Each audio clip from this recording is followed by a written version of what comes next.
فأما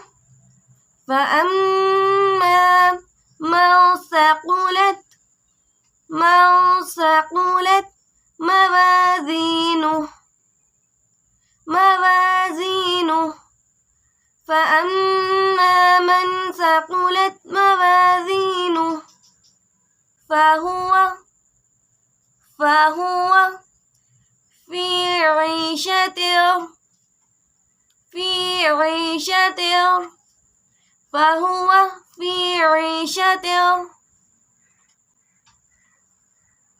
راضية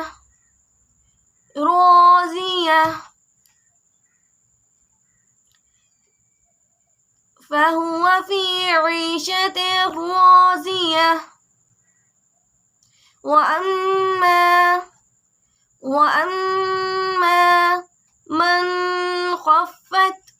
من خفت موازينه وأما من خفت موازينه فأمه هاوية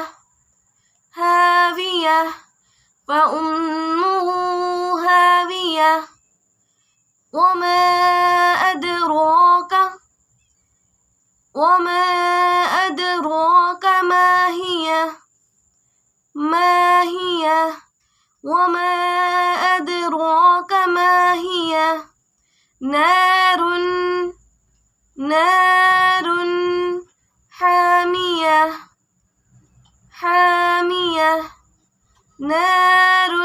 حامية. بسم الله الرحمن الرحيم.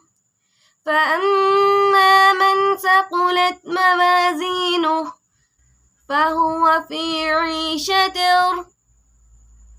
راضية وأما من خفت موازينه فأمه هاوية وما أدراك ما هي نار حامية.